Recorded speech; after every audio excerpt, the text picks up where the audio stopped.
तब शुभ आशीष मांगे, गाहे तब जय गाथा। जन गण मंगल दायक जय हे भारत भाग्य विधाता। जय हे जय हे जय हे जय जय जय जय हे। भारत माता की, भारत माता की, भारत माता की। आप सभी माननीय श्री विशिष्ट जनों का बहुत बहुत स्वागत है, हार्दिक अभिनंदन है। लोकतंत्र केवल एक प्रणाली नहीं बल्कि जनता की आत्मा की अभिव्यक्ति है, और जब ये आत्मा नगरों की गलियों से बोलती है तो उसे शहरी स्थानीय निकाय कहते हैं। दरअसल लोकतंत्र 3 स्तर पर कार्य करता है। राष्ट्रीय स्तर पर संसद में, राज्यकीय स्तर पर विधानमंडल में, विधानसभाओं में, और गांव और शहर के स्तर पर ग्राम पंचायत और शहरी स्थानीय निकायों के माध्यम से। आज जब हम संवैधानिक लोकतंत्र के सशक्तिकरण और राष्ट्र निर्माण की बात करते हैं तो शहरी स्थानीय निकाय केवल एक प्रशासनिक इकाई नहीं बल्कि भारत के संविधान की आत्मा से उपजा एक जन आधारित सपना है। 74वें संविधान संशोधन अधिनियम 1992 इस तस्वीर को बदल दिया। जी हाँ, नगर पंचायत, नगर परिषद और नगर निगम तीनों स्तरों को संवैधानिक मान्यता मिली। अनुच्छेद 243Q से लेकर 243S तक नगर पालिकाओं की संरचना, वार्ड समितियों की व्यवस्था और सबसे अहम आम जन की भागीदारी वाला शासन तंत्र सामने आया। ये केवल एक संशोधन नहीं था बल्कि एक ऐतिहासिक जन प्रतिनिधि की क्रांति थी, जहां महिलाओं को, अनुसूचित जातियों को और जनजातियों को वास्तविक प्रतिनिधित्व मिला और देश के हर कोने में लोकतंत्र का दीपक जगमगाने लगा। और अब एक नया दीपक जला है नई ऊर्जा के साथ। आज माननीय लोकसभा अध्यक्ष के मार्गदर्शन में जिस तरह संसद काम करती है उसी ऊर्जा के साथ एक कदम बढ़ाया गया है स्थानीय निकायों की ओर, ताकि वे भी अधिक ऊर्जा के साथ काम करें। जैसे इससे पहले पंचायत से पार्लियामेंट कार्यक्रम किया गया, उसी तरह स्थानीय निकायों को संसद से जोड़ने का ये पहला प्रयास माननीय लोकसभा अध्यक्ष श्री ओम बिरला जी के मार्गदर्शन से ही संभव हो पाया है। क्योंकि भारत के नगरों से जब संविधान बोलता है तो वो सिर्फ शासन नहीं करता, वो राष्ट्र बन जाता है और यहीं से एक कदम बढ़ेगा भारत माँ के विकास की ओर, जहां हम उस लक्ष्य को सार्थक करेंगे जो लक्ष्य है भारत को 2047 तक विकसित बनाने का। तो चलिए आज ही इस सम्मेलन की मूल भावना से, आप सभी के आशीर्वाद से इस कार्यक्रम का शुभारंभ करते हैं दीप प्रज्वलन के साथ, क्योंकि कहते हैं जब दीप प्रज्वलित होता है तो अधिक ऊर्जा होती है। आप सभी माननीय विशिष्ट जनों से मेरा सादर अनुरोध है, कृपया दीप प्रज्वलन की पवित्र परंपरा का निर्वहन करते हुए आप सभी कदम आगे बढ़ाएं और दीप प्रज्वलन करने की कृपा करें। शुभम कुरुत्वम कल्याणम, आरोग्यम धन संपदा, शत्रु बुद्धि विनाशाय, दीपः ज्योति नमोस्तुते।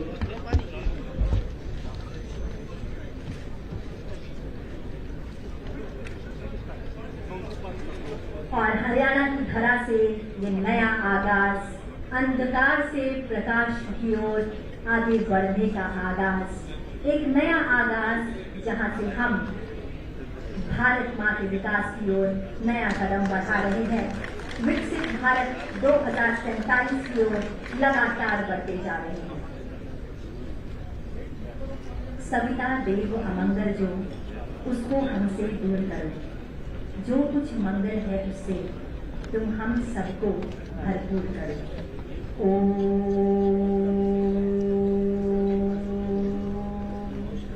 शांति शांति शांति।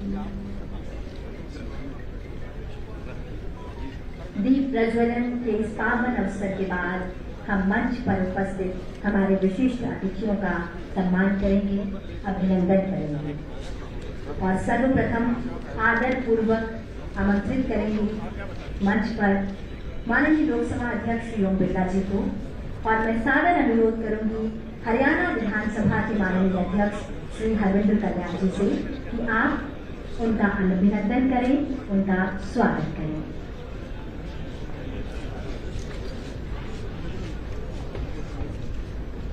अतिथि देवो भवः, ये परंपरा है हमारे देश की। भारत वो देश जहाँ पे परंपराएं ये कहती हैं कि हम अपने बड़ों का सम्मान करते हैं, उनका आदर करते हैं और साथ ही जब हमारे घर पर हमारे मेहमान आते हैं तो हम उनका स्वागत अभिनंदन करते हैं।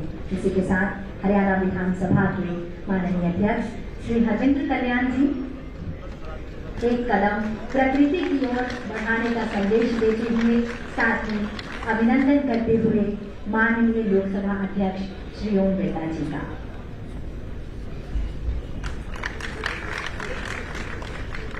साथ ही हरियाणा विधानसभा के माननीय अध्यक्ष जी से अनुरोध कि आप हरियाणा के माननीय मुख्यमंत्री श्री नायब सिंह जी को भी एक प्लांटर भेंट करें तथा उनका स्वागत करें, अभिनंदन करें।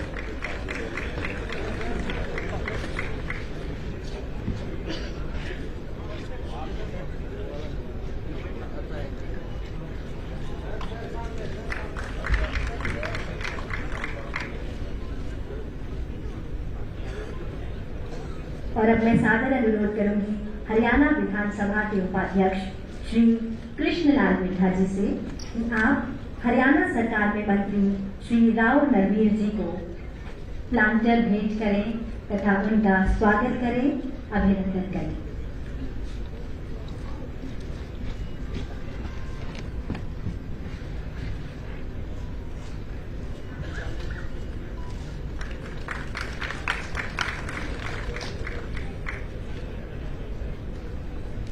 अब मेरा पुनः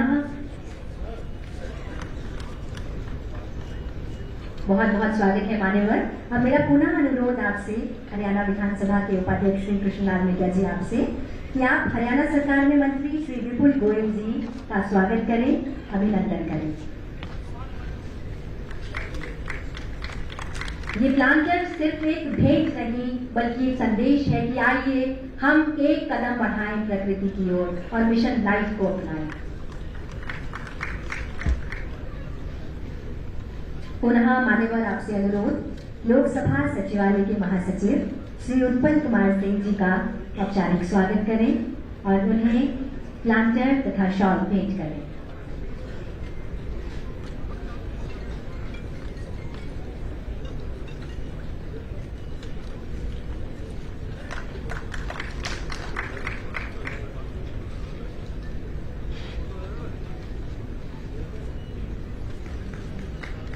बहुत बहुत धन्यवाद मान्यवर।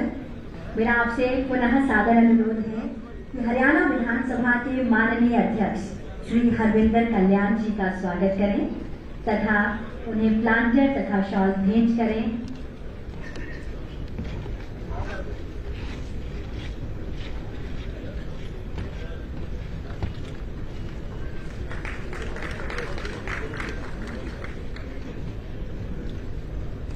बहुत बहुत धन्यवाद मान्यवर, बहुत बहुत स्वागत है आपका।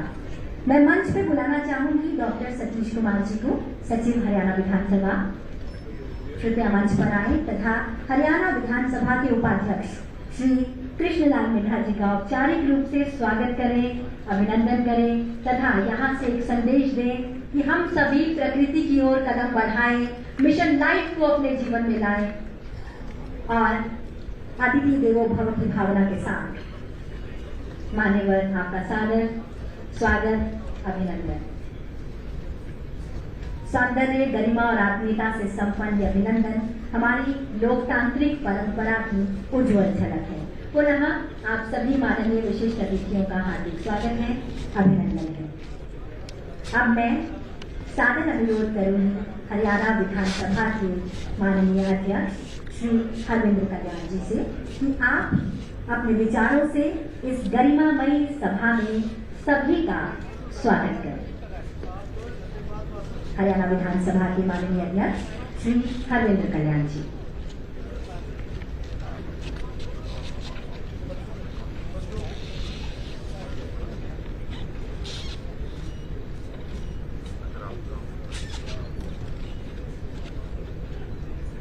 नगर निकायों के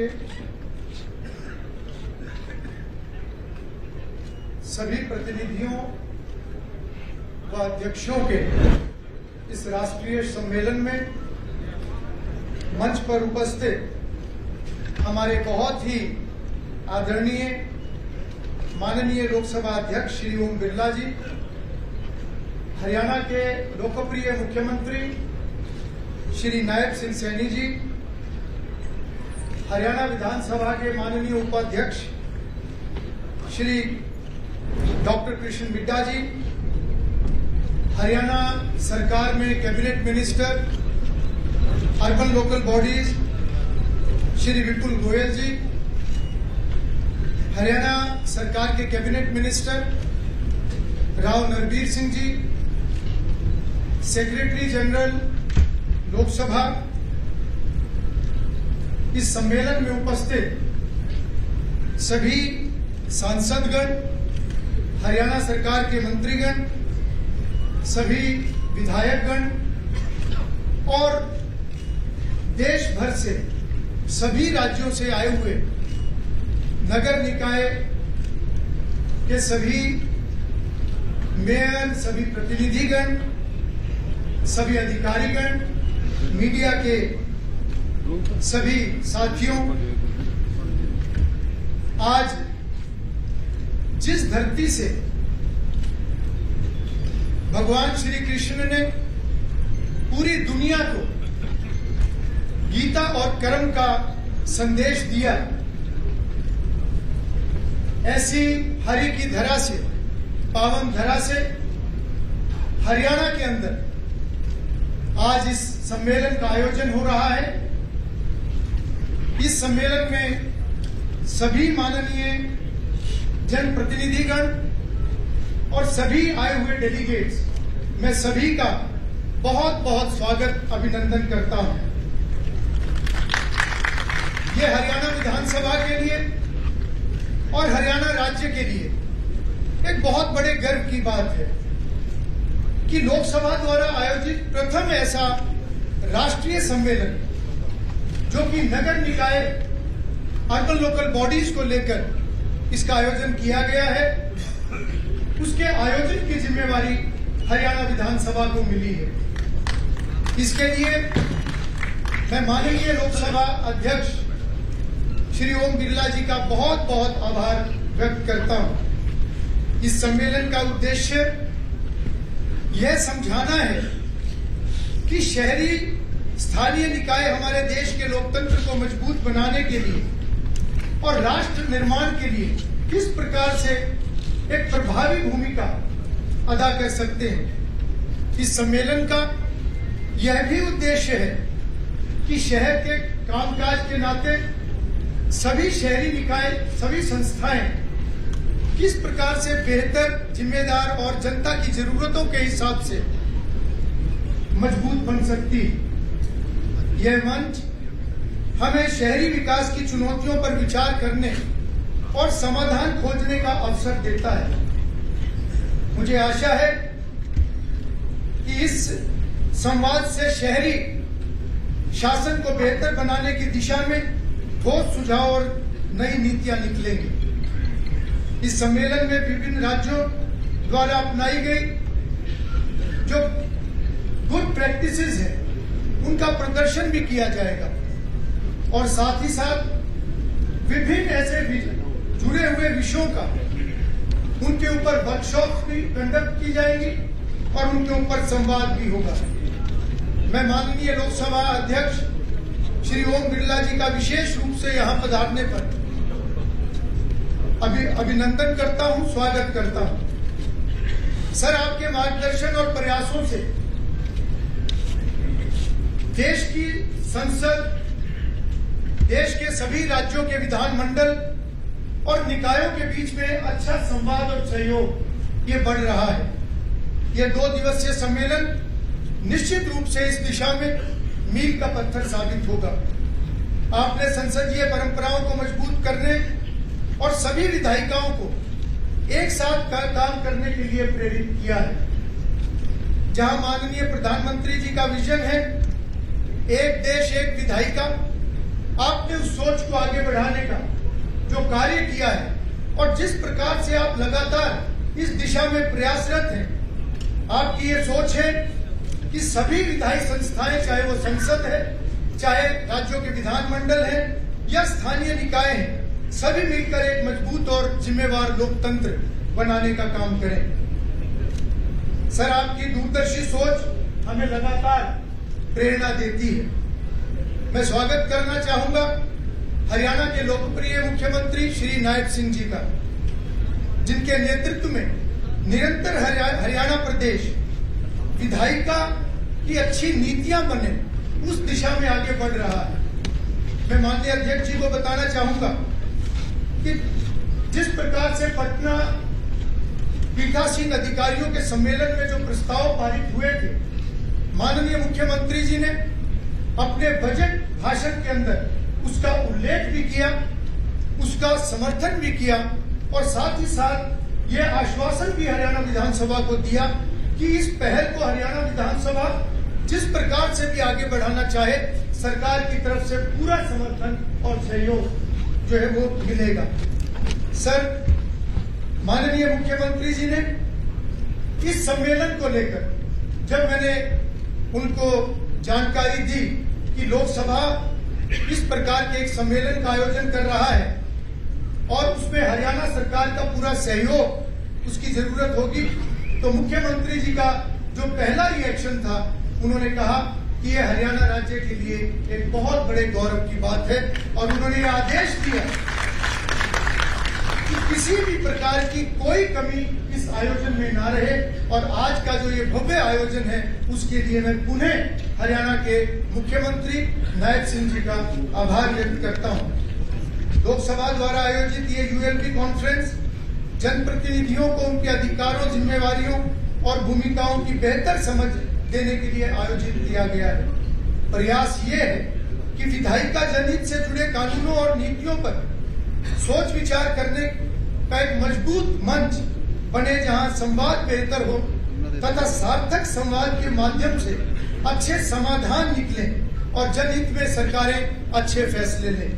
नगर निकायों के इस तरह सशक्त किए जाएं कि वे लोगों की समस्याओं का तुरंत समाधान कर सकें। ये अवसर हमें देश भर से आई अच्छी पहलें साझा करने, चुनौतियों पर विचार करने और मिलकर आगे की राह तय करने में मदद करेगा। ये 2 दिवसीय आयोजन पीठासीन अधिकारियों के सम्मेलन में लिए गए संकल्पों की दिशा में एक ठोस कदम है।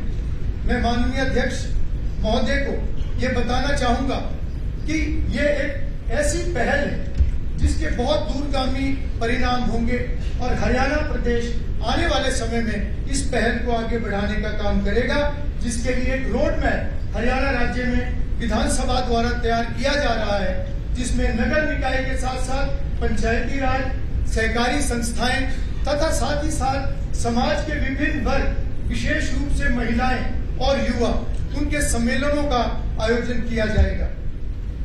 हरियाणा विधानसभा संविधान के मूल्यों को जन जन तक पहुंचाने में लोकसभा के सहयोग से निरंतर ये प्रयास करेगा, ताकि आने वाले समय में हमारी विधायी संस्थाएं जिस प्रकार से माननीय लोकसभा अध्यक्ष जी की एक कल्पना है, उनके प्रयास है, हम उसको सार्थक करने का प्रयास करेंगे।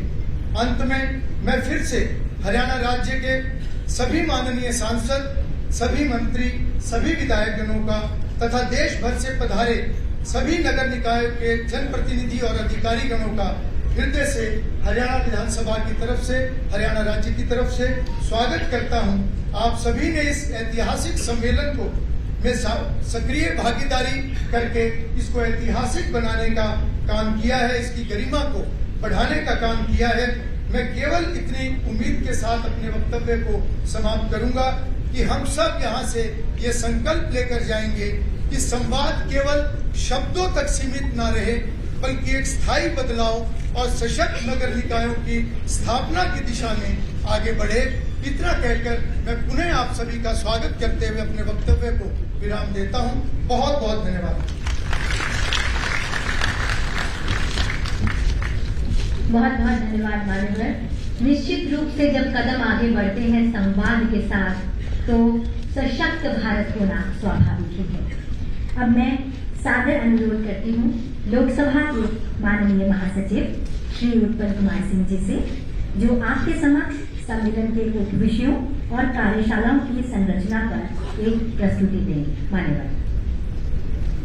Honorable Speaker, Lok Sabha, Shri Om Birla ji, Honorable Chief Minister of Haryana, Shri Naib Singh ji, Honorable Speaker of Haryana Legislative Assembly, Shri Harvinder Kalyan ji, Honorable Minister in the Haryana Government, Shri Vipul Goyal ji, Honorable Minister in the Haryana Government, Shri Rao Narveer Singh ji, Honorable Deputy Speaker, Haryana Vidhan Sabha, Dr. Kishan Lal Midha ji, Honorable Ministers, Honorable Members of Parliament, Honorable MLAs, our respected chairpersons of urban local bodies from across states and union territories, distinguished guests, friends from the media, ladies and gentlemen, Namaskar. It is indeed an honor for me to welcome all dignitaries seated on the stage. I take this opportunity to also welcome all honorable ministers, honorable MPs and MLAs, and our esteemed mayors and chairpersons of urban local bodies from states and union territories to this unique national conference of chairpersons of local bodies. The theme of the conference, as you are aware, the role of urban local bodies in strengthening constitutional democracy and nation building, is apt given that urban local bodies and their counterparts in rural areas, the panchayats, are the foundational pillars of our constitutional democratic structure. Democracy will be as strong in a nation as the strength of the various tiers of participative governance, namely the parliament, the state legislatures, and very importantly, the local government institutions. The inspiration for this conference was provided by Honorable Speaker Lok Sabha, who considers it his duty that the apex institution of participative government, namely the parliament, should act as a mentor and guide to other democratic bodies so that citizens of our nation are better served by their elected representatives, that credibility of our democratic institutions get reaffirmed, that faith in our elected bodies as true embodiment of the will of the people gets further entrenched. Towards attainment of these noble objectives, a number of orientation programs for panchayats have already been organized in many states and union territories by the Parliament of India. However, this is the first time that a national level conference is being organized for urban local bodies.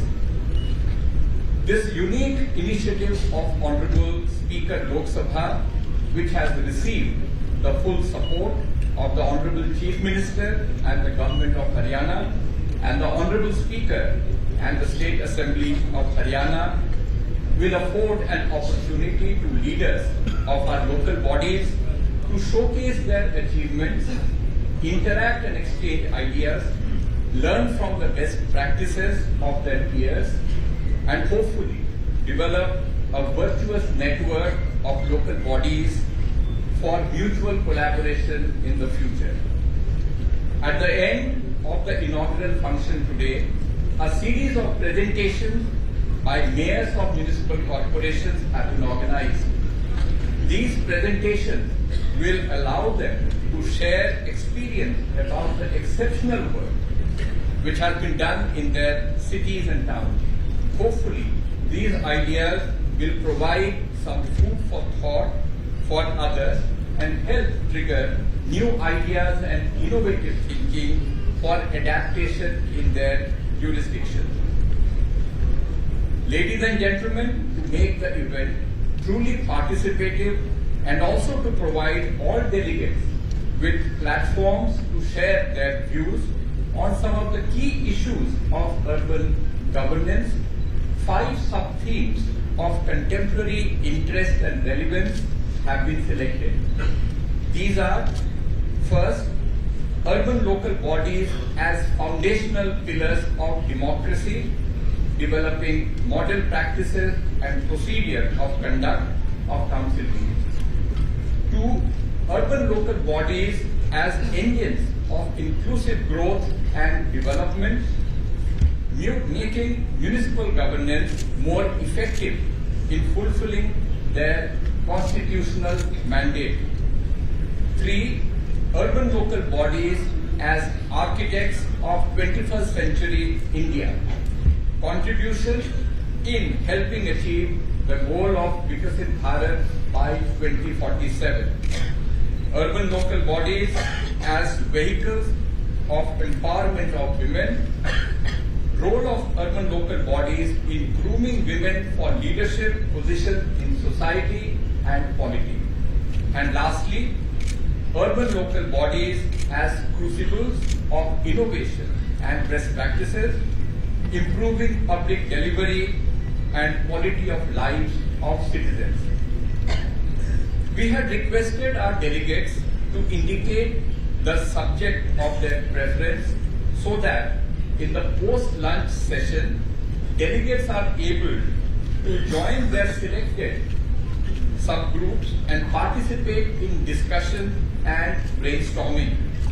We have invited honorable MPs, mayors and municipal commissioners, all expert practitioners in the field of urban governance to structure and moderate the discussion.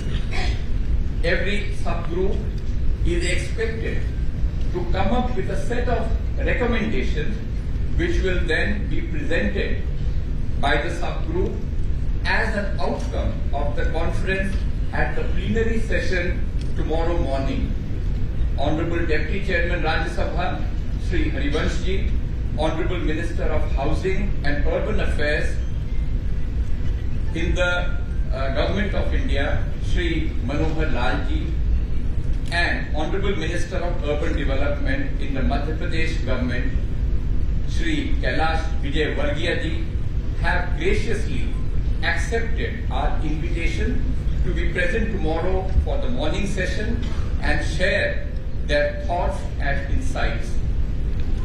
It is our firm belief that your practical knowledge, field experience and vision will find reflection in the subgroup presentation and will hopefully serve as a collective guide for all of us as we move forward with enthusiasm during the Amrit Kal towards a Vikasit Bharat.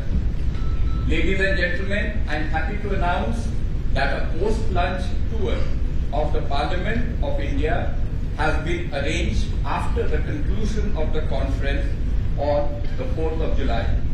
Honorable Speaker will interact with delegates in the historic Central Hall of the Samvidhan Sadan during their visit to Parliament. I would like to invite all delegates to make use of this opportunity to visit the Bharatiya Sansad. Mayors and chairpersons, you occupy an exalted office that was once adorned by some of our tallest national leaders, Netaji Subhash Chandra Bose, Sardar Vallabhbhai Patel, Rajaji C. Rajagopalachari, Deshbandhu Chittaranjan Das, Pandit Jawaharlal Nehru, Andhra Kesari T Prakasam, late Srimati Sushma Swaraj ji, to name just a few from the galaxy of national leaders in the pre and post-independence periods. May this rich legacy continue to inspire you as urban leaders in the service of your people. Ladies and gentlemen, I welcome all of you again and wish that this two-day conference is fruitful and successful in achieving its objective. Thank you. बहुत बहुत धन्यवाद मान्यवर। निश्चित रूप से लोकतंत्र की सबसे सुंदर तस्वीर तब बनती है जब संसद की शक्ति स्थानीय निकायों से जुड़ती है और जब संविधान की आत्मा नगर परिषदों में बसती है, तब देश नहीं राष्ट्र बनता है। अब मैं सादर आमंत्रित करती हूँ हरियाणा के माननीय मुख्यमंत्री जी, माननीय श्री नायब सिंह जी को कि आप इस राष्ट्रीय संवाद को अपने अमूल्य विचारों से समृद्ध करने की कृपा करें।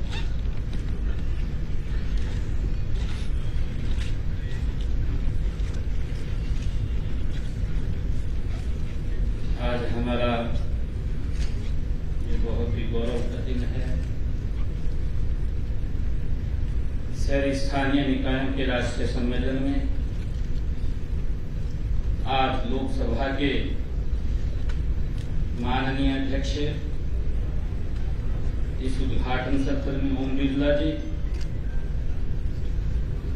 हरियाणा विधानसभा के माननीय अध्यक्ष हरविंदर कल्याण जी,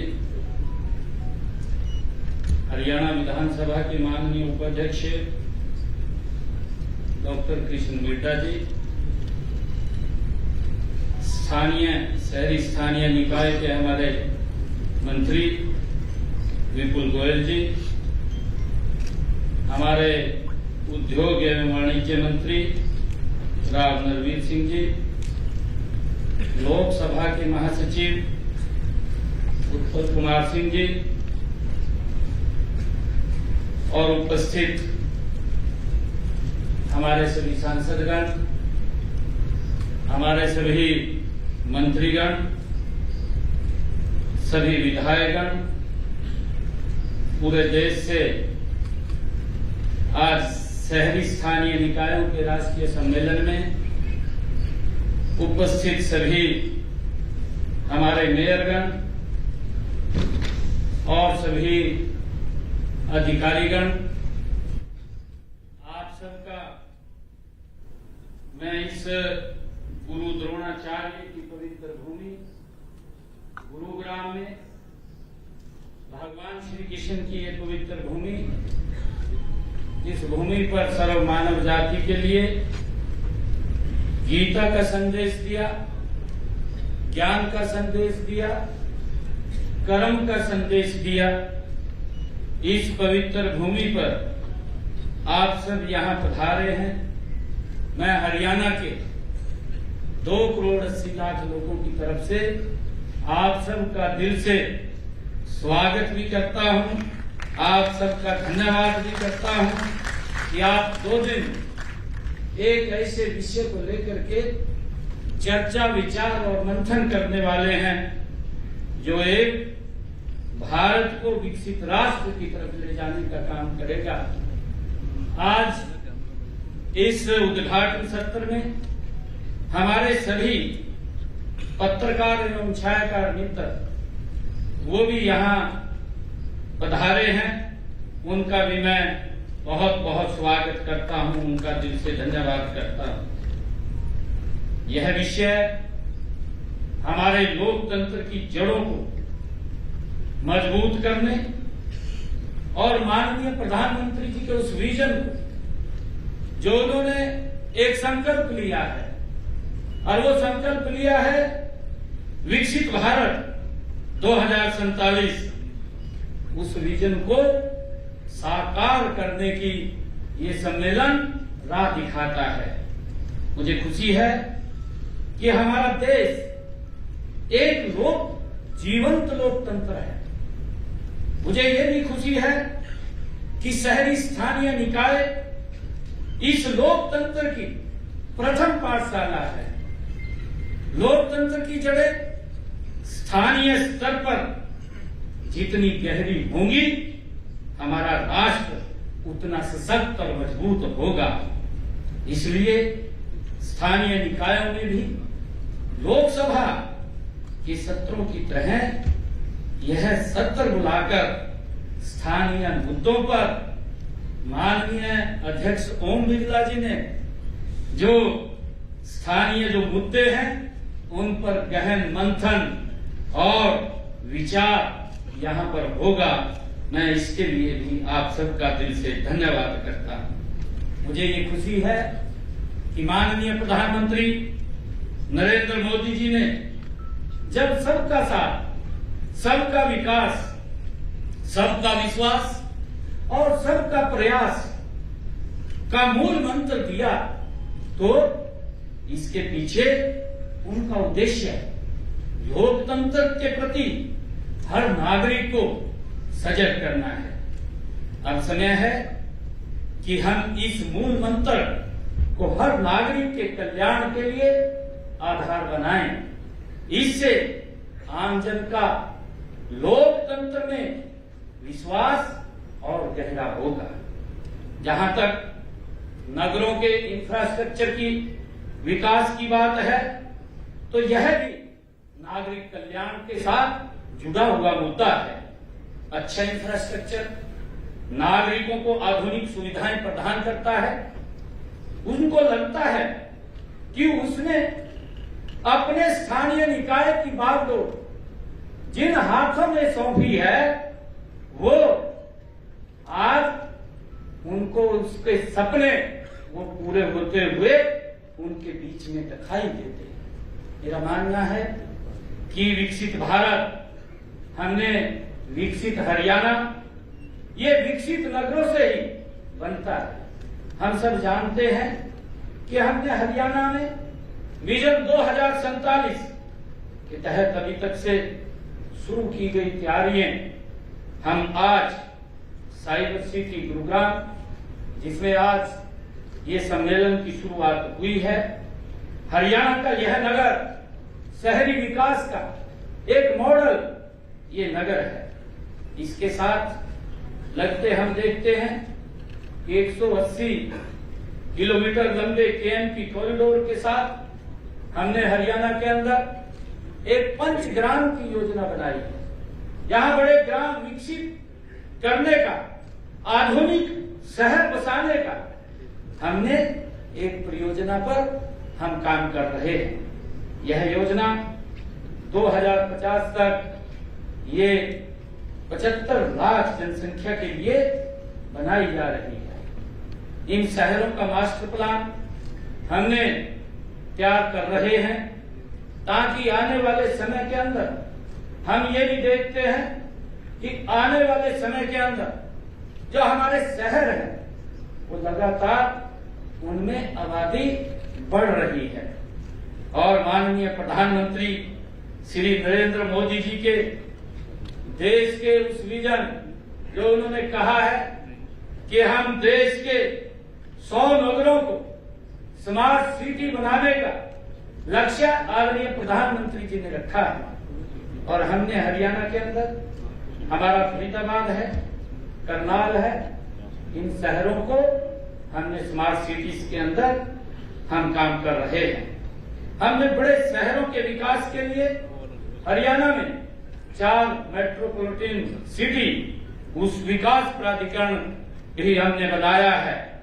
और हमारा मानना है कि शहरी स्थानीय निकायों को सशक्त और पारदर्शी और जवाबदेही बनाना ये बहुत जरूरी है।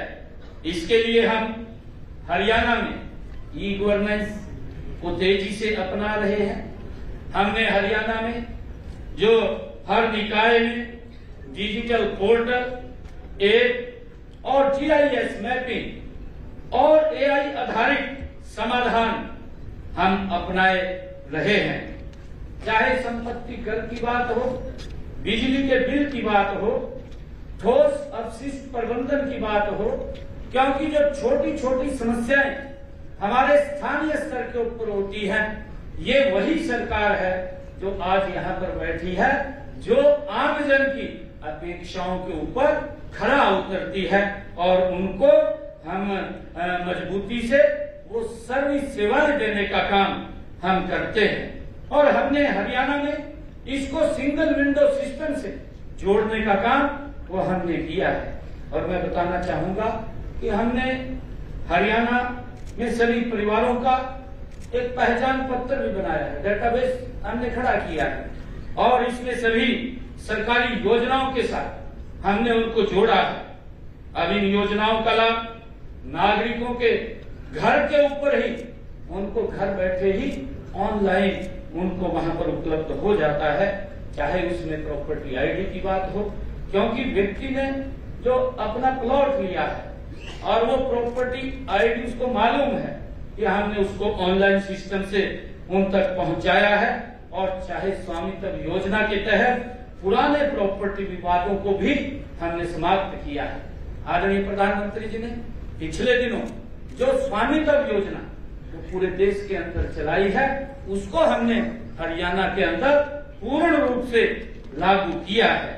और इसी दिशा में हमने हरियाणा में नगर दर्शन पोर्टल उसकी भी शुरुआत हमने हरियाणा के अंदर की है। हमारी सरकार का ये मूल मंत्र है कि विकास भी और पर्यावरण भी। इसके लिए हमने rain water harvesting, green building और सोलर एनर्जी, इलेक्ट्रिक व्हीकल को हमारे शहरों के अंदर हम प्राथमिकता दे रहे हैं। हमने शहरों को कचरा मुक्त करने के लिए 100% सोर्सेज सेग्रीगेशन, बायो सीएनजी और सर्कुलर इकोनॉमी को बढ़ावा हम दे रहे हैं। हमारा सपना है कि हर शहर स्लम मुक्त हो। आदरणीय प्रधानमंत्री जी ने जो सपना देखा है, जो विकसित राष्ट्र की बात आदरणीय प्रधानमंत्री जी ने की है कि उनका सपना है कि हर शहर ये स्लम मुक्त होना चाहिए, वहां रहने वाले गरीब को भी पक्का मकान वो मिले, बुनियादी सुविधाएं उस तक भी पहुंचे। ये आदरणीय प्रधानमंत्री जी का विजन है। और इस दिशा में आदरणीय प्रधानमंत्री जी ने जो प्रधानमंत्री आवास योजना है, उसके तहत देश के अंदर 4 करोड़ मकान बना करके सौंपने का काम आदरणीय प्रधानमंत्री जी ने किया है। लेकिन अब हमें शहरी गरीबों के लिए जो अफोर्डेबल रेंटल हाउसिंग है, उसको भी हमें बढ़ावा देने की आवश्यकता है। हमने हरियाणा में प्रथम चरण में कुंडली, मानेसर जो औद्योगिक क्षेत्र हैं, उन क्षेत्रों में भी 148 डोरमेट्रिक यूनिट्स का निर्माण हमने किया है और इसके लिए 627 सिंगल रूम सेट भी बनाए गए हैं। मुझे ये खुशी है कि आप जब ये उद्घाटन सत्र के इस अवसर के ऊपर हमारे माननीय लोकसभा के अध्यक्ष ओम बिरला जी हम सब के बीच में आए हैं और हम सबको उनका मार्गदर्शन भी मिलेगा और हम सब 2 दिन बैठ करके एक एक विषय के ऊपर चर्चा भी करेंगे। जैसा हमारे माननीय अध्यक्ष जी ने भी बताया है कि हमारे 5 ऐसे शहर हैं जिनकी प्रेजेंटेशन भी यहाँ प्रस्तुत की जाएगी कि उन्होंने अपने जो निगम क्षेत्र है, उस निगम क्षेत्र के अंदर क्या बेस्ट प्रैक्टिस की है, उसको भी हमें देखने और समझने का मौका इसके माध्यम से मिलेगा, ताकि हम उसको अपने अपने शहर के अंदर बढ़ा सकें और सामूहिक रूप से बैठ करके हम उसके ऊपर चर्चा कर सकें। मुझे तो ये खुशी है कि जिस प्रकार से आदरणीय प्रधानमंत्री जी हर महीने मन की बात करते हैं और मन की बात में हम देखते हैं कि देश के किसी भी कोने के अंदर अगर कोई व्यक्ति ने अच्छी प्रैक्टिस की है तो आदरणीय प्रधानमंत्री जी मन की बात के कार्यक्रम के अंदर उस प्रैक्टिस को पूरे देश के साथ शेयर करते हैं, ताकि देश के लोग उससे प्रेरणा लेकर के आगे बढ़ सके। और मुझे खुशी है कि जो 5 बेस्ट प्रैक्टिसेस हैं जिनको यहाँ प्रेजेंटेशन के रूप में हम सब देखेंगे भी, उन्होंने क्या क्या अपने अपने शहर के अंदर उनकी सुविधाओं के लिए, लोगों के जीवन को सरल करने के लिए क्या क्या उन्होंने योजनाबद्ध तरीके से काम किया है, उसको हमें नजदीक से देखने का भी, समझने का भी और चर्चा करने का भी ये अवसर मिलेगा।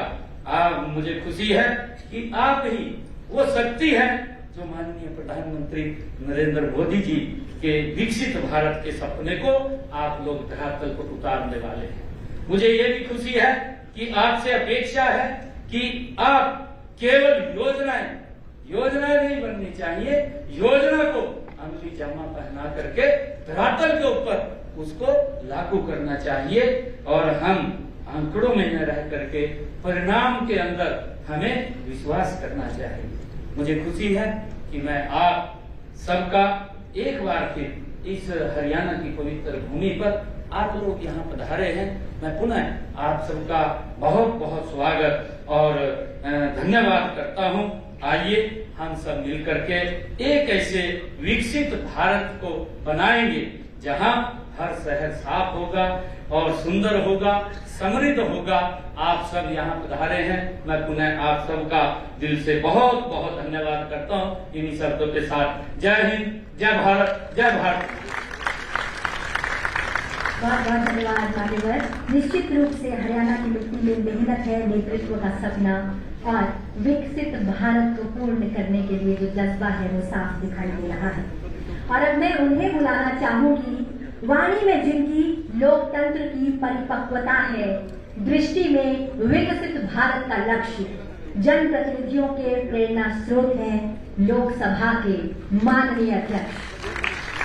सादर अनुरोध मान्यवर आपसे, कृपया आप हम सभी का मार्ग प्रशस्त करने की कृपा करें।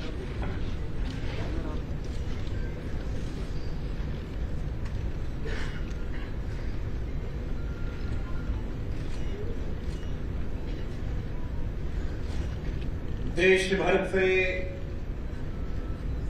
आए नगरीय सरकार के सभी प्रतिनिधि भाइयों, मैं आज इस आध्यात्मिक धर्म कर्म की धरती गुरुग्राम में आपका हार्दिक अभिनंदन करता हूं, स्वागत करता हूं।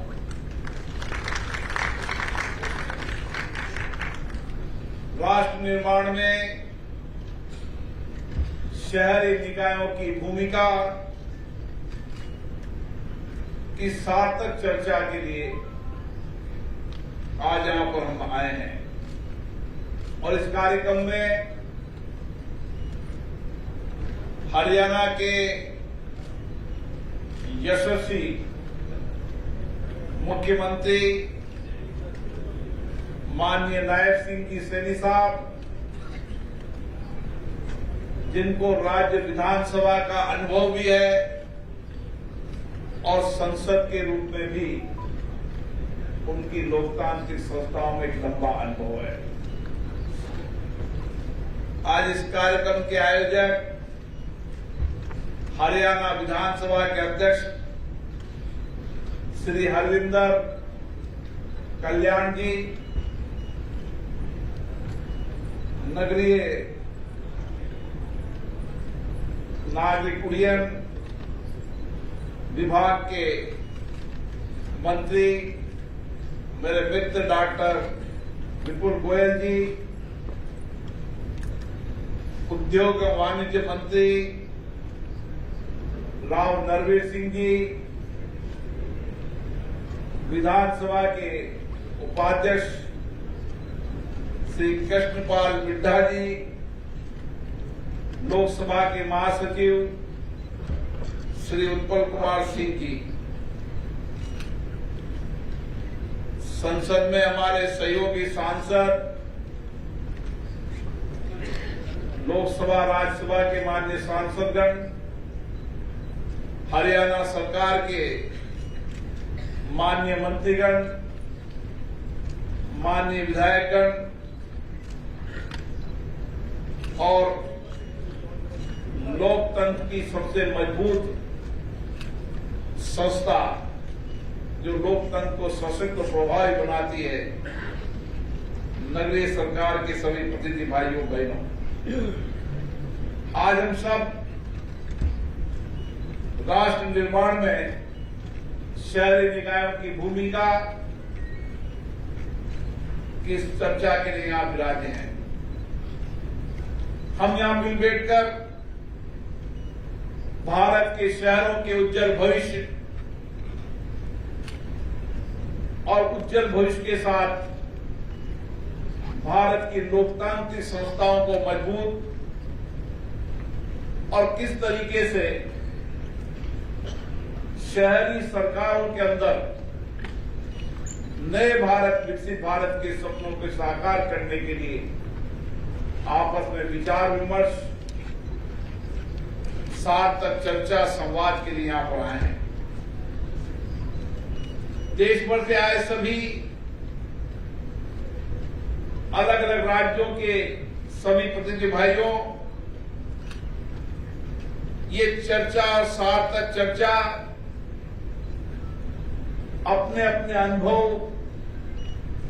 अपनी अपनी नई सरकारों के अंदर नवाचार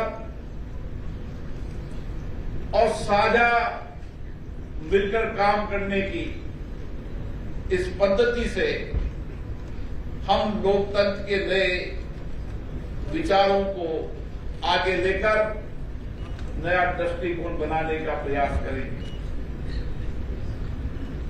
नगरीय सरकार लोकतंत्र का सबसे मजबूत स्तंभ है।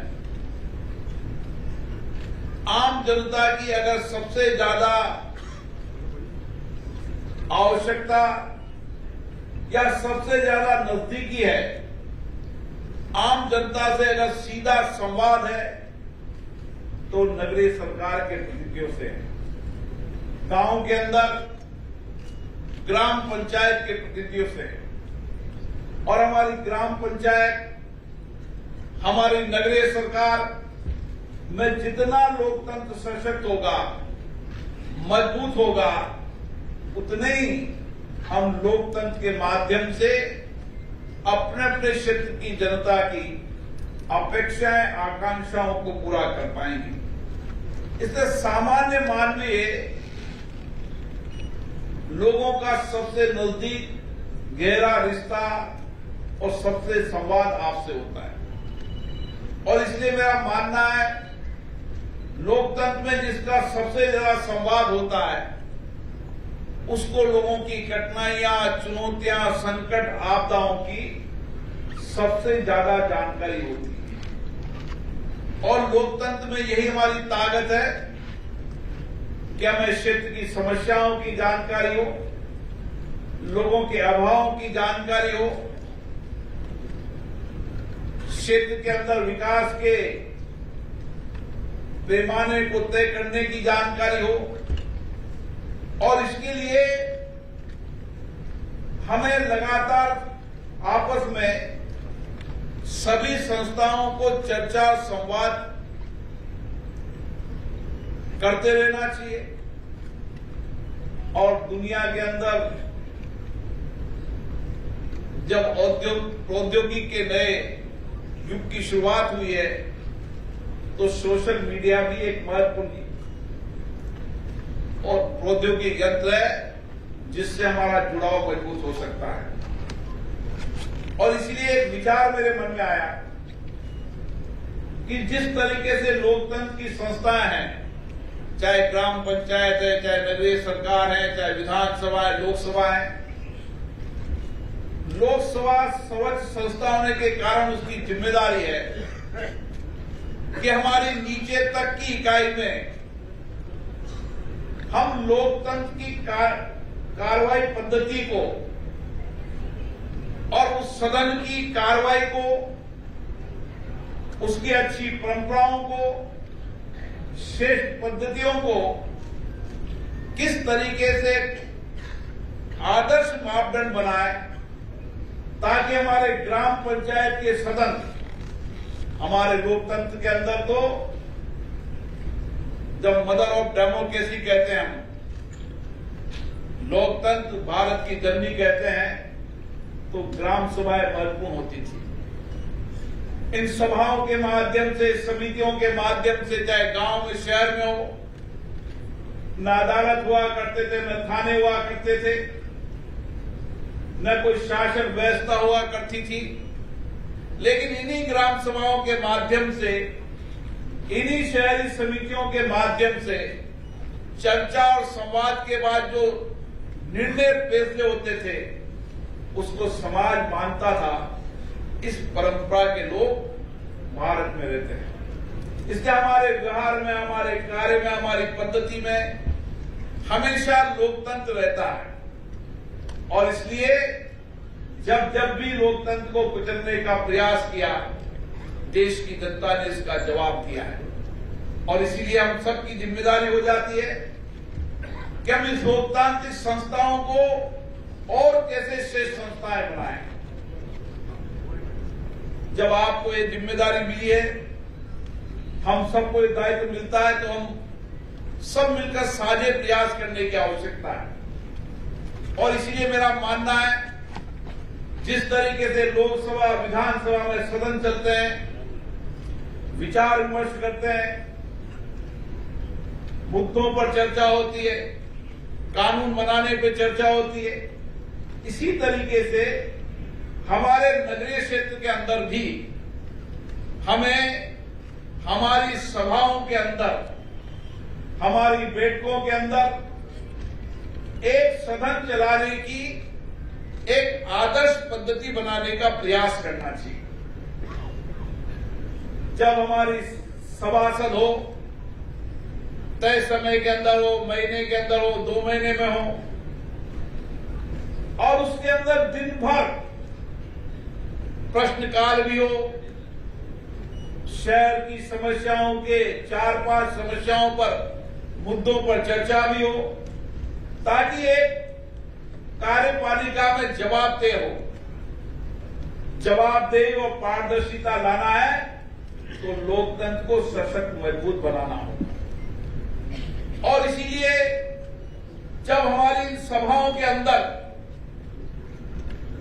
जनप्रतिनिधि मुद्दे उठाएंगे, सवाल उठाएंगे, तो कार्यपालिका के अंदर जवाबदेही भी आएगी, पारदर्शिता भी आएगी और कार्य में ईमानदारी भी आएगी और निगरानी भी व्यापक होगी। मैंने कई बार देखा है कि कई नगर पालिकाएं, नगर परिषद, नगर निगमों के अंदर साल भर के अंदर बैठक नहीं होती, और एक बजट बैठक होती है, वो भी आधे घंटे के अंदर खत्म हो जाती है। कहीं अगर बैठक भी होती है तो मैं पढ़ता हूं कि आधे घंटे में हंगामे से बैठक को स्थगित किया, एजेंडा पास हुआ। ये लोकतंत्र की अच्छी परंपरा नहीं है। लोकतंत्र में हमें चुनकर भेजा है लोगों की अपेक्षाओं के लिए, चर्चा के लिए, संवाद के लिए, उनकी कठिनाई चुनौतियों के लिए। हम क्यों नहीं प्रयास करें कि महीने में, 2 महीने में कम से कम जब हमारी बैठक हो तो बैठक दिन भर चले, 8 घंटे चले, प्रश्नकाल भी हो, कई मुद्दों पर चर्चा भी हो, शून्यकाल भी हो, और उसके अंदर हर काम की जवाबदेही तय हो, उसका एजेंडा बने, कार्रवाई बने, और अगली बैठक के अंदर उस कार्रवाई एजेंडे पर चर्चा हो कि कितनी उसका एग्जीक्यूशन हुई। उसी तरह बजट बनते समय हम बजट के अंदर व्यापक चर्चा करें, हम जनता से चर्चा करें, सदन के अंदर जनता के प्रतिनिधियों, स्टेक होल्डरों, विशेषज्ञों, जो लोगों के अभाव, कठिनाइयों को समझते उनको बुलाकर कि कौन से बजट बनाते समय हमारी कौन सी समस्याएं गंभीर है, चुनौतीपूर्ण है, उसको समाधान करना चाहिए। उसके लिए भी नीतिगत रूप से भी बजट आवंटन के अंदर जितनी जनता की सहभागीदारी होगी, जितनी सहभागिता होगी, बजट ठीक भी बढ़ेगा और बजट का एग्जीक्यूशन भी ठीक बनेगा। और समय समय पर जिस तरह के संसद और विधानसभाओं में कमेटी होती है, बजट आवंटन जिन मदों के लिए खर्च किया है, उन मदों के बजट आवंटन ठीक से खर्च हुआ नहीं हुआ, जमीन पे उसके कार्य की निगरानी हो, कमेटी जाकर जो कार्य हमने तय किए थे वो गुणवत्तापूर्ण हुए नहीं हुए, उनका एग्जीक्यूशन कैसे हुआ, इन सारी चीजों की एक आदर्श पद्धतियां इन सदनों में बनने की आवश्यकता है। मैं मानता हूं ये चुनौतियां हैं। एक समय आया था जब राज्य की विधानसभा और लोकसभाओं के अंदर लोकसभा और विधानसभाएं हंगामों की भेंट चढ़ जाती थी। लोकसभा या राज्यसभा के अंदर सभाओं को बाधित करने में ही राजनीतिक दल श्रेय मानते थे और अखबार की सुर्खियां भी आज सदन स्थगित हुआ ये सुर्खियां बनती थी। मैं 16वीं लोकसभा से 17वीं 18वीं लोकसभा को देख रहा हूं। इसी 16वीं लोकसभा के अंदर लोग तथ्या लेकर आते थे, सदन स्थगित करने के लिए प्रयास करते थे। कई दिनों तक सदन स्थगित होता था। 17वीं लोकसभा के अंदर भी ये परपाटी चली, लेकिन 18वीं लोकसभा में बदलाव आया कि सभी सदन के सदस्य, सभी राजनीतिक दल के लोग विचार करने लगे कि सदन स्थगित नहीं होना चाहिए और राजनीतिक दल में आपस में विवाद में होने लगा कि सदन स्थगित होने से हम जनता की अपेक्षाएं, भावनाएं, कठिनाइयां, चुनौतियां ठीक से नहीं रख पाएंगे। इसलिए सभी राजनीतिक दलों ने प्रयास किया कि सदन चलना चाहिए, सदन स्थगित नहीं होना चाहिए, क्योंकि उनके मान्य सदस्यों ने ये विचार व्यक्त किया कि सदन स्थगित हो जाता है तो हम जनता की भावनाओं को नहीं रख सकते। हमें भी हमारी सभासदों के अंदर जनप्रतिनिधियों से चर्चा करना चाहिए, सभी राजनीतिक दलों के लोगों से बात करना चाहिए कि सदन स्थगित करना या सदन में हंगामा करना, इससे श्रेय नहीं मिलेगा और धीरे धीरे समाज भी समझने लगेगा। आप अपनी चर्चा करें, संवाद करें, बातचीत रखें, क्यों नहीं ऐसी परंपरा लागू हो और हर राजनीतिक दल मर्यादा बनाने का प्रयास करें। ये कठिन है, चुनौतीपूर्ण है, लेकिन अब समय बदलाव का आ गया है। अगर लोकतंत्र को मजबूत करना है, लोकतांत्रिक संस्थाओं को सशक्त और जवाबदेही बनाना है, तो हमें सदनों को ठीक से संचालित करना ही होगा। सदनों के अंदर व्यवधान, गतिरोध, ये कम करने का प्रयास हमें करना चाहिए और राजनीतिक दलों से भी जो गतिरोध पैदा करते हैं, जो व्यवधान पैदा करते हैं, समाज उसी तरीके का जवाब देगा। इसलिए हमें उसके लिए प्रयास करना चाहिए और मेरा मानना है कि आप सबसे ज्यादा नजदीक जनता से जुड़े रहते हो और इसलिए आपको हमेशा प्रयास करना चाहिए कि आपके पूर्वजों ने किस तरीके से उस नगर निगम में बदलाव किया। हम सबको ये पता है कि सरदार वल्लभ भाई पटेल आजादी के पहले अहमदाबाद म्युनिसिपल काउंसिल के चेयरमैन थे। ऐसे कई नेता थे जो नगरीय सरकारों से निकलकर देश और राष्ट्र के नेतृत्व करने की क्षमता है। हमारा राजनीतिक नेतृत्व अगर निकलेगा तो आप में से निकलेगा, आप में से सशक्त नेतृत्व निकलेगा। इसलिए आपकी कार्य पद्धति, आपका कार्य, आपका व्यवहार, आपका आचरण, आपकी ईमानदारी, एक कर्तव्य की धरती, यहां से कर्म की धरती के माध्यम से आप जितना श्रेष्ठ काम करेंगे, लोग वर्षों तक आपको याद करेंगे। लोग वर्षों तक कहेंगे ये चेयरमैन साहब आए थे, ये वार्ड पार्षद आए थे, जिन्होंने हमारे शहर को बदलने का काम किया, मेरे वार्ड को बदलने का काम किया। जनता को साथ लेकर काम किया। हमें जनजागरण से बदलने की आवश्यकता है। भारत के प्रधानमंत्री जी ने जब आह्वान किया कि देश को स्वच्छ बनाना है, तो लोगों में जागरूकता ही परिवर्तन आया। समाज को बदलाव करने के लिए, समाज को आंदोलन बनाने के लिए देश की सबसे छोटी लोकतांत्रिक संस्थाएं सबसे मजबूती से काम कर सकती है। हमें हर विषय पर जन आंदोलन बनाना चाहिए। हम जब देश के बाहर जाते हैं और देश के अंदर, तो वहां भी कचरा फेंकते समय सोचते हैं कि कचरा फेंके न फेंके, थूकने के पहले फेंकने फेंके।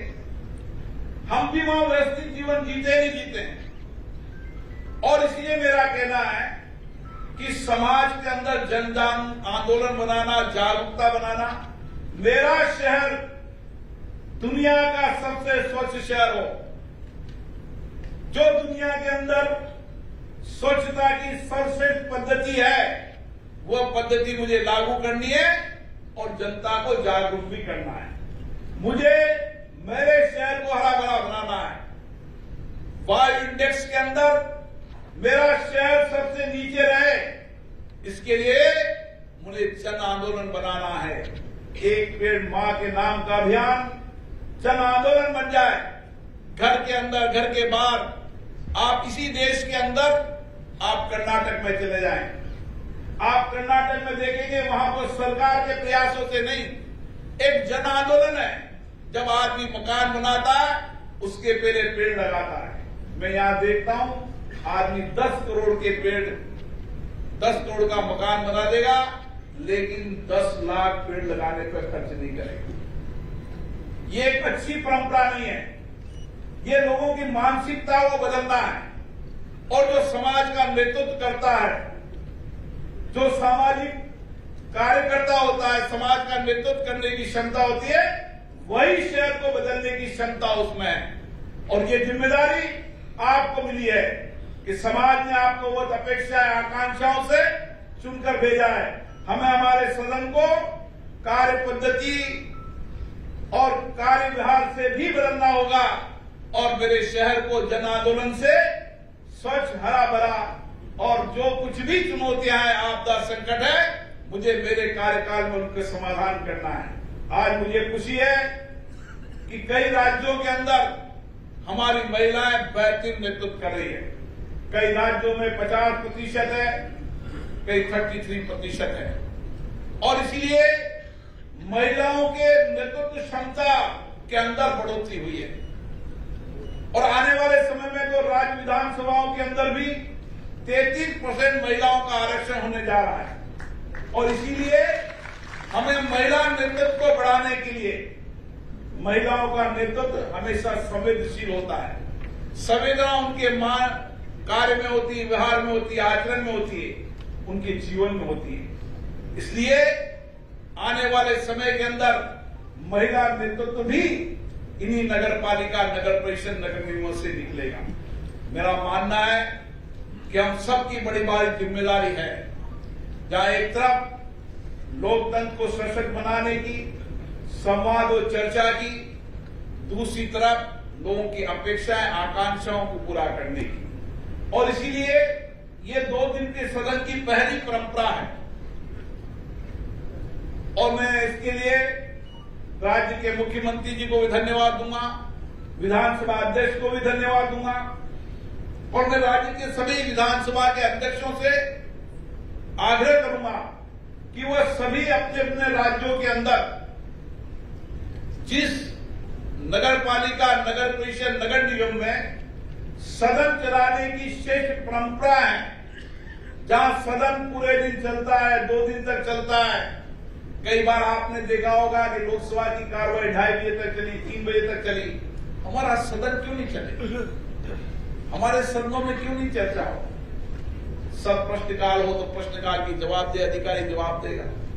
कभी पानी पे चर्चा हो, कभी बिजली पे हो, कभी सफाई पर हो, कभी रोड पे चर्चा हो, कभी नालियों पे चर्चा हो। हर छोटी समस्याओं पर चर्चा सदन में होगी। तो कार्यपालिका की जवाब देते भी और कार्य में गुणवत्ता भी आएगी। ये सारी श्रेष्ठ परंपराओं को लागू करने की जिम्मेदारी हम सब जनप्रतिनिधियों की है। मुझे आशा है कि 2 दिन तक आपकी कार्य मंत्रणा, आपकी चर्चा, संवाद, आपके अनुभव, आपके नए इनोवेशन, जिन्होंने श्रेष्ठ अनुभव परंपराएं लागू किए, उन सबको भी साझा करेंगे और निरंतर साझा करते रहेंगे। हमारी प्रतिबद्धता इस बात की होगी कि मेरी नगर पालिका चाहे छोटी नगर पालिका है, लेकिन श्रेष्ठ नगर पालिका बनाना है देश को। मेरा नगर परिषद छोटा है, लेकिन मुझे श्रेष्ठ नगर परिषद बनाना है। मेरा महानगर नगर निगम है, मुझे देश और दुनिया का श्रेष्ठ नगर निगम बनाना है। और इस श्रेष्ठ नगर निगम जब भी बनेगा जब वहां लोकतंत्र मजबूत होगा, और लोकतंत्र मजबूत होने के लिए अधिकतम समय सदनों में चर्चा, संवाद, मतों की अभिव्यक्ति होगी, विचारों की भिन्नता हो सकती है, लेकिन जब शहर के हित में काम होगा तो मतों की भिन्नता खत्म होगी। एक विचार से काम करेंगे, जन आंदोलन बना के काम करेंगे, और मुझे आशा है आने वाले समय में हमारे देश की सबसे मजबूत स्तंभ नगर पालिकाएं, नगर निगम, नगर परिषद और पंचायत राज व्यवस्था को हम एक सशक्त लोकतंत्र का स्तंभ बनाएंगे और चर्चा, संवाद, सभा समितियों के माध्यम से सार्थक चर्चा और संवाद के साथ नए राष्ट्र निर्माण के, नए भारत के निर्माण के अंदर अपनी भूमिका निभाएंगे। आप सबको बहुत बहुत धन्यवाद।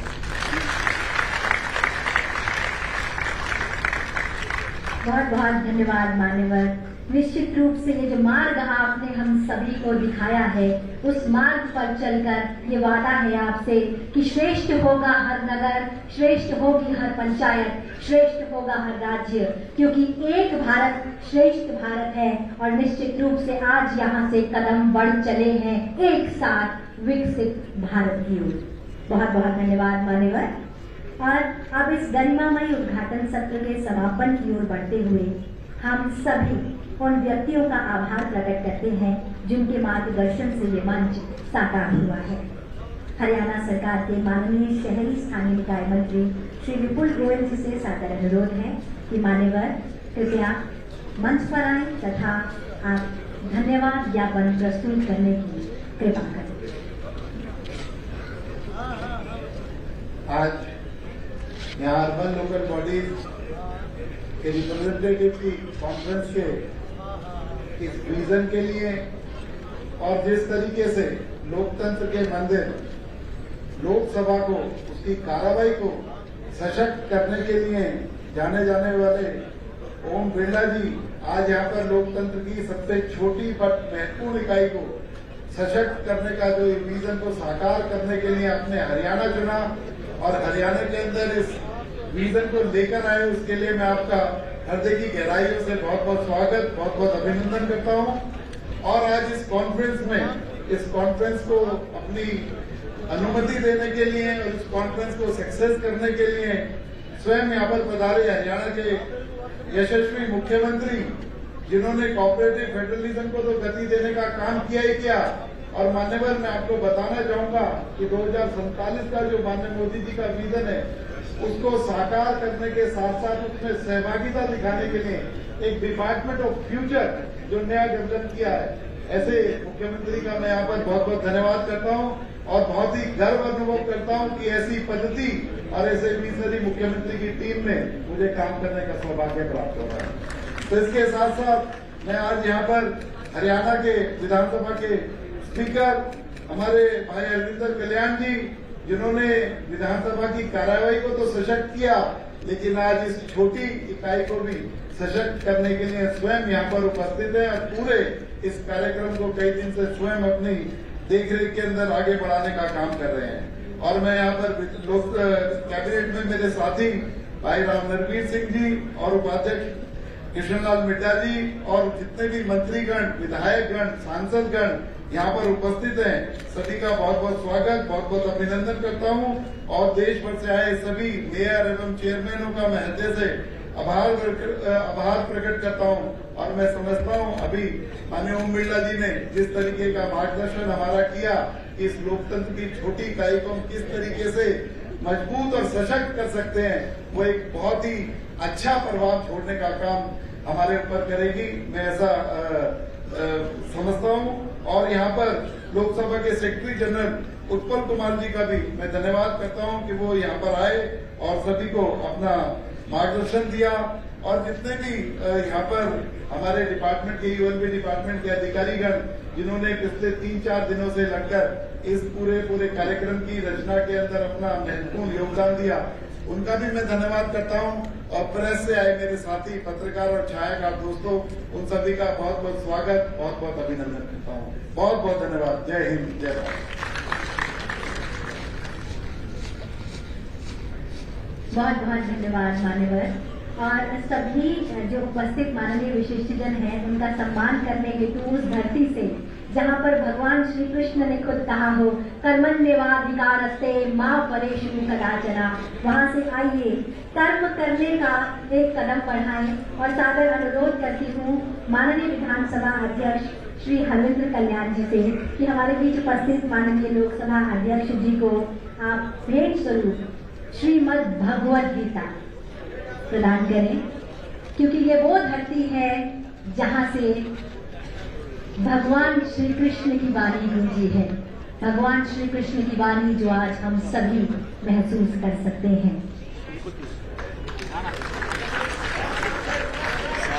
निश्चित रूप से इससे बड़ा उपहार इस हरियाणा प्रदेश से क्या होगा जहां पर स्वयं गीता का उपदेश सुनाएगा। मान्यवर, आपसे सादर अनुरोध माननीय मुख्यमंत्री जी श्री नायब सिंह जी को भी श्रीमद् भगवद गीता उपहार स्वरूप प्रदान करना।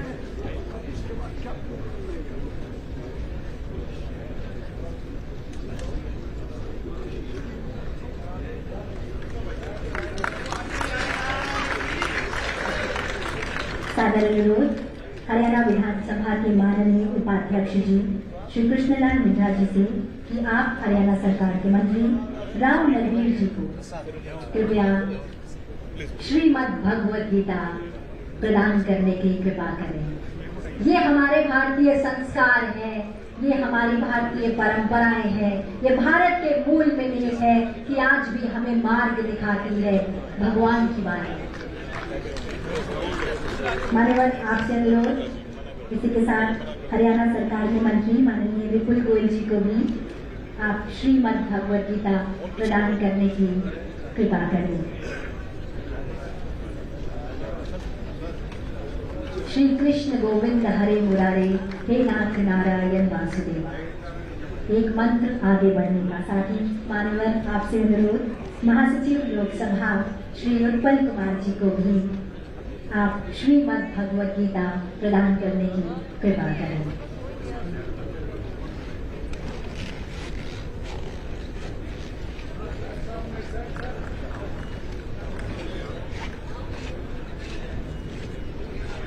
साथ ही मेरा आपसे सादर अनुरोध कि आप माननीय विधानसभा अध्यक्ष श्री हरेंद्र कल्याण जी को भी श्रीमद् भगवद गीता प्रदान करने की कृपा करें। ये हमारे भारतीय संस्कार ही है कि जब हम श्रीमद् भगवद गीता की प्रति अपने हाथ में लेते हैं तो सम्मान खुद ब खुद आ जाता है, क्योंकि ये स्वयं श्री कृष्ण की वाणी है।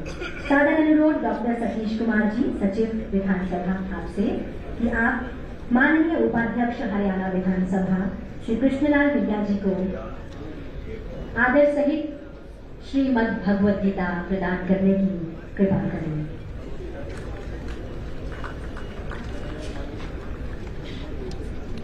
मान्यवर, एक सादर अनुरोध और भी है, क्योंकि ये वो धरती है जिसे कहते हैं ये हरियाणा जित दूध दही का खाना, लेकिन यहाँ काम करना ना करने का नहीं है कोई बहाना। लेकिन आप सभी से सादर अनुरोध है, आइए उसी प्रदेश का सम्मान करें और खड़े हो जाएं अपने स्थान पर, क्योंकि अब हम सभी गाएंगे इसी हरियाणा प्रदेश को समर्पित ये स्टेटहुड सॉन्ग या हरियाणा का गाना।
देश के अजब निराली शान। अतिथि देवो भव है यहाँ,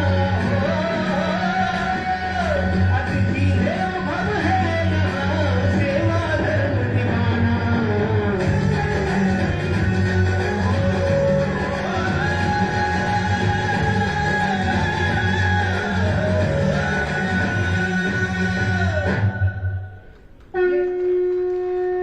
इसी शंखनाद के साथ ये संवाद नहीं, संकल्प है संविधान के लोकतंत्र के नींव को और अधिक मजबूत करने का। आप सभी की जानकारी के लिए बताना चाहूंगी कि आज शाम 7 बजे माननीय हरियाणा विधानसभा अध्यक्ष की ओर से इसी हॉल में कल्चर कार्यक्रम होगा और आप सभी यहाँ पर डिनर के लिए भी आमंत्रित हैं।